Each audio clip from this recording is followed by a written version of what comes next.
How do you intro one of the most popular, most recognizable, and most beloved characters in the world? A pop culture icon who has appeared in over 1,374 solo comic books, 24 different cartoon series, 24 video games, 13 films, and 2 live-action television series. As just the Peter Parker version. Of course, you know, if you've seen Into the Spider-Verse, there are multiple different versions of the Spider-Man character. By now, you should be familiar with Miles Morales, Spider-Gwen, Peni Parker, Spider-Man Noir, and Spider-Ham. But that's just a drop in the bucket. We have Silk, aka Cindy Moon, who was bitten by the same spider that got Peter Parker. Then there's Yu Komori, a manga version of Spider-Man that lives in Tokyo. Peter Parker, an Elizabethan-era version of Spider-Man. Spider-Bitch. I did not give her that name. Who comes from a dystopian future where the villains run the earth. And Spider-Punk, who, as the name implies, is a punk rock version of Spider-Man. There's a zombie version, a steampunk version, a British version, an Indian version, a cyborg version, and a werewolf version. Then we have Jessica Drew and Miguel O'Hara, a 6-armed version of Spider-Man that's turning into an actual spider, Ghost Spider, which is a version of Spider-Man as the Ghost Rider, and my personal favorite, Spider Monkey. Congrats! You now know 9% of the total number of spider people in the Marvel multiverse. Let's make it 10. There's a Turkish Spider-Man, he's a villain, Chinese Spider-Man who loves motorcycles, and a Desi Spider-Man who loves to dance. But also, nope. We're done with this bit. I actually tried to figure out how often a new story or a version of Spider-Man comes to life, and after calculating all the known versions of the hero, all the known comics they've appeared in, individual films, cartoons, video games, etc., and since the character's first appearance in Amazing Fantasy number 15 in 1962, there have been nearly 2,000 different individual forms of media that have featured the character. Or to put it into a different perspective, there has been one new piece of media released into the world featuring a version of Spider-Man once every 10 days for the last 57 years. So how do you intro a character like Spider-Man? Well, you don't. You let somebody more qualified do it. Well, I think Spider-Man may be perhaps one of the most realistic of all the heroes, because I think the average reader can empathize with him and could say, gee, yeah, that happened to me. Sure, I know how he feels. You know, he never had enough money, had trouble with girls. The way I would write the stories, he'd be as apt to have an ingrown toenail or dandruff as anything else. And I tried to make him as human as possible.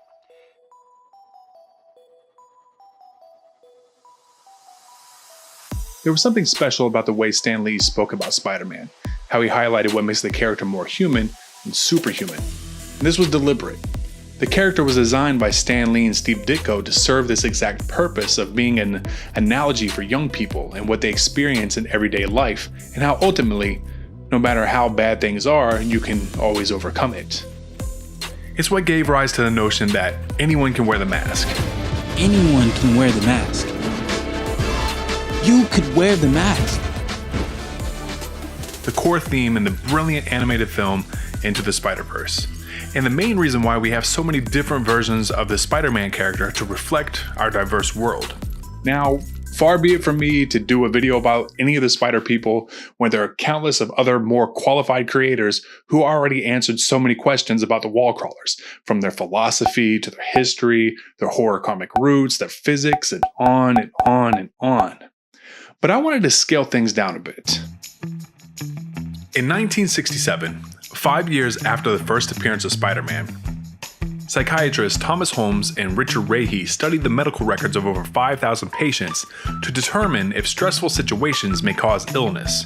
Adult patients were asked to rate 43 life events based on what they call life change units, which scaled from death of a spouse being the most stressful at 100 units to a minor law infraction like a parking ticket being the least stressful at 11 points. Likewise, non-adult patients were asked to rate their own set of stresses, from death of a parent on the high end of the scale at 100 units to a parent starting a new job at the low end of the scale at 26 units. According to the assessment, if your stress number equals 300 or more, your health will be at risk due to stress. So what do a middle-aged Peter Parker and a high schooler like Miles Morales score on the Holmes-Rahe scale, specifically the versions from Into the Spider-Verse? Of the 43 options on the scale, 10 apply to Peter. Most are on the low end of the stressors, like Major Holiday at 12 units, but the biggest stressor on his list, divorce, comes in at 73 units, and is the main reason why many of the other stressors make the list. The list goes in this order: Major Holiday, 12 units, change in eating habits, 15 units, a change in sleeping habits at 16 units, change in residence at 20 units, a revision in personal habits, 24 units, change in the number of arguments with a spouse, 35 units, change in financial state, 38 units, marital reconciliation, 43 units, death of a close family member, 63 units, and divorce at 73 units. Now let's take a look at Miles. Of the 43 options on the stress scale, Miles qualifies for just 6, barely half of the total number of stressors that Peter encounters.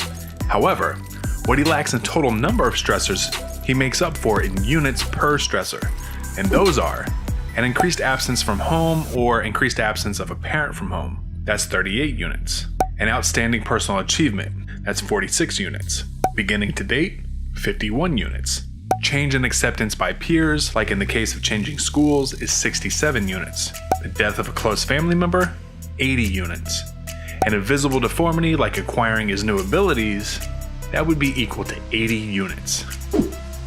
All total, Peter Parker came in at 339 units. Miles, on the other hand, despite having fewer overall stressors, racked up 362 units, both well over the 300 threshold that Holmes and Rahe set as a predictor for potential sickness due to stress.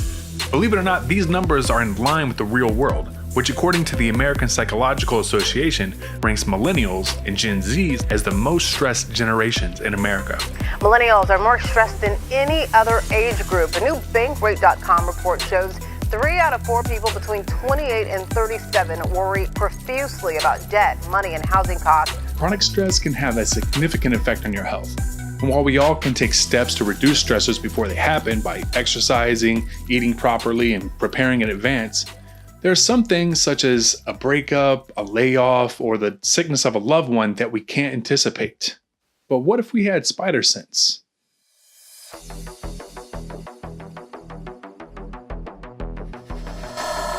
Anybody else's spider sense tingling?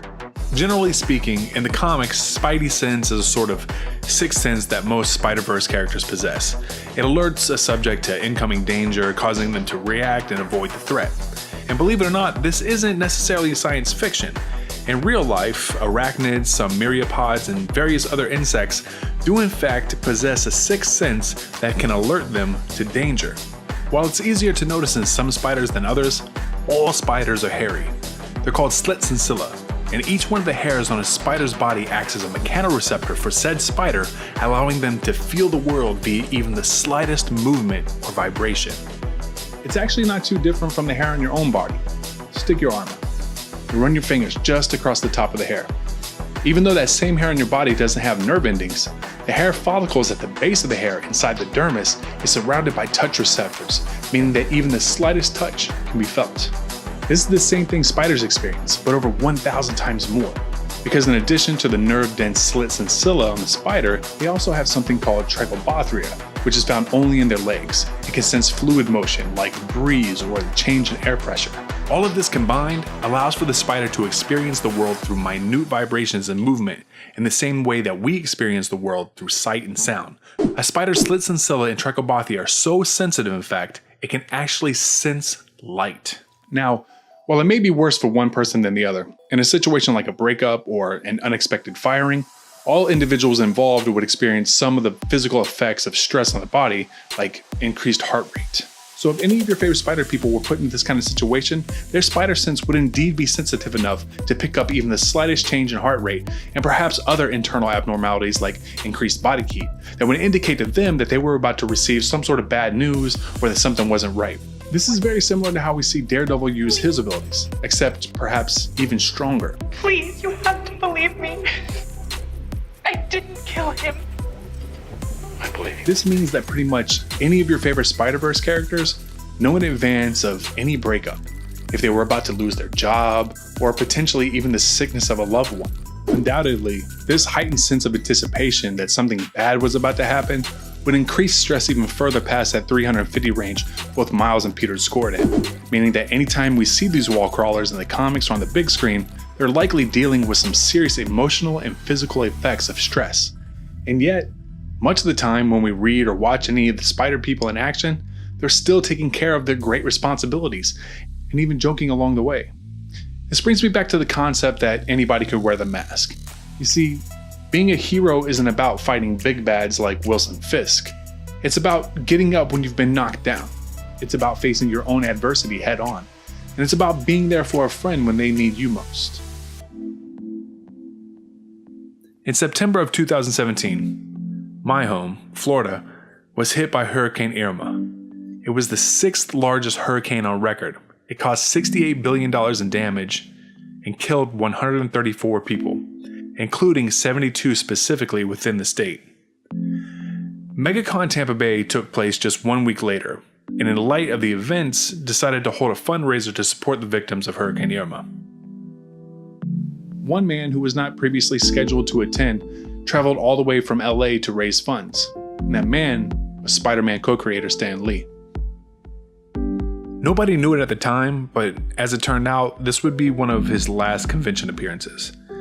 A few months later, he would officially retire from attending any convention. Then, on November 12th, 2018, Stan the Man Lee passed away at the age of 95. Breaking news in the world of Hollywood, an American icon, comic books, has passed away. Marvel Comics co-creator Stan Lee, the brains behind Spider-Man, Black Panther, the Fantastic Four, has died. He was 95. There were many heroes that stepped up in the aftermath of Hurricane Irma. But on that week in September, Stan showed us all that even he could wear the mask. And on behalf of all Floridians, thank you, Stan.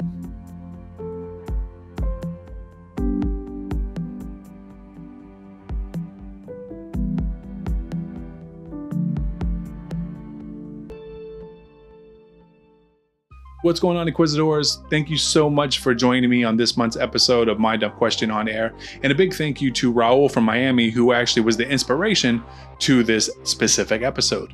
If you would like to submit a question, please leave a comment down below, or you can email me at questions@mdqonair.com, or we can do the social media thing at My Dumb Question.